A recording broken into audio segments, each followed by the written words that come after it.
இந்த ஒரு டைலாக் ஒண்ணு இருக்கு, என்னன்னா காசு என்னடா காசு முக்கியம், இங்க மனுஷங்க தான்டா முக்கியம், அன்பு தான்டா முக்கியம், காசு எல்லாம் முக்கியமே இல்லடா எவனா சொன்னான்னு வச்சுக்கோ, யோசிக்காம செருப்பால் அடிச்சு விட்டுருங்க. ஏடா இங்க காசு தான்டா எல்லாத்துக்குமே, இது ரியலைஸ் பண்ண கொஞ்ச நாள் ஆகும்.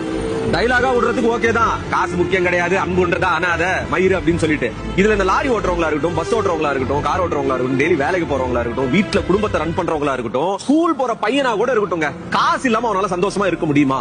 ரோட்ல போறோம் நம்ம மதிக்கலனா பரவாயில்ல, உங்ககிட்ட காசு இல்லனா கொஞ்ச நாளைக்கு தான் வீட்லயே மரியாதை. இந்த உலகத்துல இருக்கிற ஹார்ஷான ரியாலிட்டி இதுதான். சும்மா அன்பு ஒன்றுதான் அனாத, மனுஷங்க தான் முக்கியம், காசு முக்கியம், இதெல்லாம் யார் தெரியுமா பேசுவாங்க? வாழ்க்கையில கோடி கணக்குல சொத்து சேர்த்து வச்சுட்டு இதுக்கு மேல என்ன பண்றதுனே தெரியாது அந்த காசை. அவங்க தான் இந்த டைலாக்ல விடுறது. ஊருக்கு எப்பவுமே பயங்கர உபதேசம் பண்றவங்க, மனுஷங்க தான் முக்கியம், வாழ்க்கையில இதுதான் முக்கியம், அதுதான் முக்கியம், காசு முக்கியம் அப்படின்னு சொல்றவங்க அந்த காசு வச்சிருக்கிறதால தான் அந்த வார்த்தையே வருது. இப்ப இந்த வீடியோ நீங்க பாக்குறீங்க, ஒரு மைக் மாட்டிருக்க, இதுவும் காசு தான், இந்த காபி வாங்கிருக்க, இதுவும் காசு தான். ஒரு 4 நாள் இருங்களா, அன்பு ஒண்ணுதான், மனுஷங்க தான் முக்கியம், காசு முக்கியம் இல்லன்னு சொல்றீங்கல்ல, ஒரு 2 நாள் இருங்கடா காசு இல்லாம, அதோட பெயின் உங்களுக்கு புரியும். இங்க ஒருத்தன் செத்தா கூட அவனை புதைக்கிறது